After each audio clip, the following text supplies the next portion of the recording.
Hello as, నేను మీ సుభాష్ని ఇరగవరపు. నేను ఈరోజు ఇంకో రెసిపీతో మీ ముందుకి వచ్చాను అండి. ఈరోజు నేను చేశాను సేమియా దద్దోజనం అండి.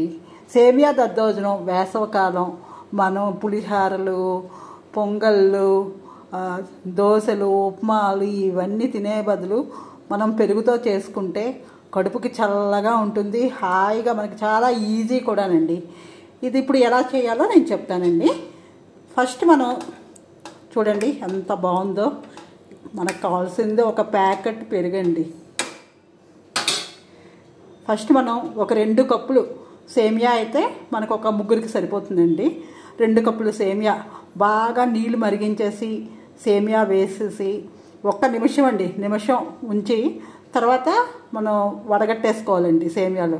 తర్వాత చల్లి నీళ్ళు కూడా కొంచెం పోసేసి మనం ఓడ్చుకొని ఉంచుకున్నాక అవి సేమియా చల్లారాక ఒక 1/2 లీటర్ పెరుగండి శుభ్రంగా మొత్తం గిలకొట్టేసి అందులో సాల్ట్, పోపు, ఆవాలు, మినపప్పు, శనగపప్పు, 2 మిరియాలు, కొంచెం ఇంగువ, కరివేపాకు వేసి పోపు చేసుకోవాలండి.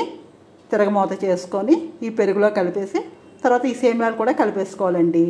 అంతే, సింపుల్. మీరు చేసుకొని తినండి, చాలా బాగుంటుంది. ఈ వేసవకాలంలో మనం సగ్గుబియ్యం దద్దోజనం, అటుకులు దద్దోజనం, సేమియా దద్దోజనం ఇలాంటివి తింటే మనకి చేయడానికి హాయిగా ఉంటుంది, తినడానికి అంతకన్నా హాయిగా ఉంటుంది. Thank you.